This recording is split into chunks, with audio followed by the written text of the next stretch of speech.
ಹೋಯ್ ನಮಸ್ಕಾರ ಎಲ್ಲರಿಗೂ. ವೆಡ್ಡಿಂಗ್ನ 2ನೇ ಪಾರ್ಟ್ ವೀಡಿಯೋಗೋಸ್ಕರ ಸ್ವಾಗತ.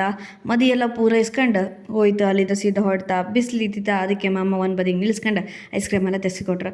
ಐಸ್ ಕ್ರೀಮ್ ಎಲ್ಲ ತಿನ್ಕೊಂಡು ಕೈ ಕಾಲು ಮುಖ ತೊಳ್ಕೊಂಡು ರೆಡಿಯಾಗಿದ್ದೆ. ಮತ್ತು ಬಸ್ಸು ಸಂಜೆ ರಿಸೆಪ್ಷನಿಗೆ ರೆಡಿ ಆಯ್ಕಲ್ಲ. ರೆಡಿ ಆದ್ಕಣಿ ರೆಡಿ ಆದದ್ದು ಖುಷಿ ಆಯ್ತು ನನಗೆ. ನನ್ನ ಫ್ರೆಂಡ್ಸ್ ಎಲ್ಲ ಚೂಡಿದಾರಂಗೆ ಕಾಣಲೇ ಇಲ್ಲ ಅಂತಿದ್ರು, ಕಾಣಿ ಮಕ್ಕಳೇ. ನಂಗೆ ಆಗಿನ ಕಾಲದ ರಾಜರ ಕಣಂಗೆ ಫೀಲ್ ಆಯಿತು. ಏನು ಬೇಕು ಹೇಳಿ ಅನ್ಕೊಂಡು ಅಲ್ದಾ. ಅಮ್ಮ ಸೀದಾ ಹಾಲಿಗೆ ಹೋರೋಣ ಅಕ್ಕನ ಜೊತೆಗೆ ಸೀದಾ ಮದುಮಕ್ಕಳ ಮನೆಗೆ ಹೋದೆ. ಮದುಮಕ್ಕಳೆಲ್ಲ ಸ್ವಲ್ಪ ರೆಡಿ ಆಗ್ತಿದ್ದೀರ, ಲೇಟಾಗಿ ಆಯ್ತಾ.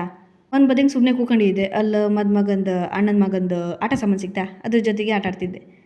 ಲೈಕ್ ಇತ್ತು ಮಾತ್ರ ಕಾರಲ್ಲ, ಮರದ ಬಾರೆ ಚಂದ ಇತ್ತದು. ನಾನೆಲ್ಲ ಆಡೋದು ಕಣ್ಕೊಂಡು ನನ್ನ ಮಕ್ಕಳು ಇವ್ರು 3 ಜನ ಇದ್ರಲ್ಲ ಕಣ್ಕನ್ನೆಗಾಡ್ತಿದ್ರು. ನಿಂಗೆ ಎಲ್ಲರೂ ಒಂದು ಆಟ ಸಾಮಾನು ಸಿಗುತ್ತಲ್ಲ ಅನ್ಕೊಂಡು 3 ಜನಕ್ಕೆ ಜೋಡಿ ಸಮ ಆಯಿತು. ಅಲ್ಲಿಂದ ಸೀದಾ ಕೊನೆಗೂ ಹೋಗಿ ಹಾಲಿಗೆ ರೀಚ್ ಆಯ್ತಾ. ಅಲ್ಲಿ ಡೆಕೋರೇಷನ್ ಎಲ್ಲ ಲೈಕ್ ಮಾಡಿದ್ದೀರ. ಮದುಮಕ್ಕಳನ್ನೆಲ್ಲ ಸ್ವಾಗತ ಮಾಡಿ, ಮದುಮಕ್ಕಳು ಇಬ್ಬರು ಚೆಂದಾಗಿ ರೆಡಿಯಾಗಿದ್ದೀರಾ.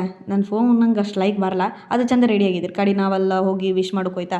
ಅಲ್ಲೆಲ್ಲ ವಿಶ್ ಮಾಡ್ಕೊಂಡು ಕಡೆಗೆ ಊಟ ಮಾಡ್ಕೊಯ್. ಅಲ್ಲಿ ಸೀದಾ ಐಸ್ ಕ್ರೀಮ್ ತಕ್ಕಂಥ ಕಡೆಗೆ ಏನಾಯ್ತು ಐಸ್ ಕ್ರೀಮ್ ನೀರಾಯಿತು.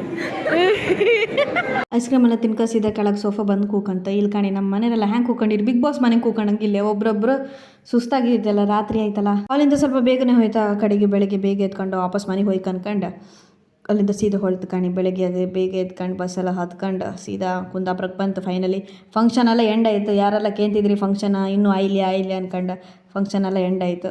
ಮನೆ ಬಂದು ಕಾರಣ ಉಂಟು. ಸೊ ಹೀಗೆ ವಿಡಿಯೋಗೋಸ್ಕರ ನೋಡ್ತಾ ಇರಿ ರಾಮನಗು ವ್ಲಾಗ್ಸ್.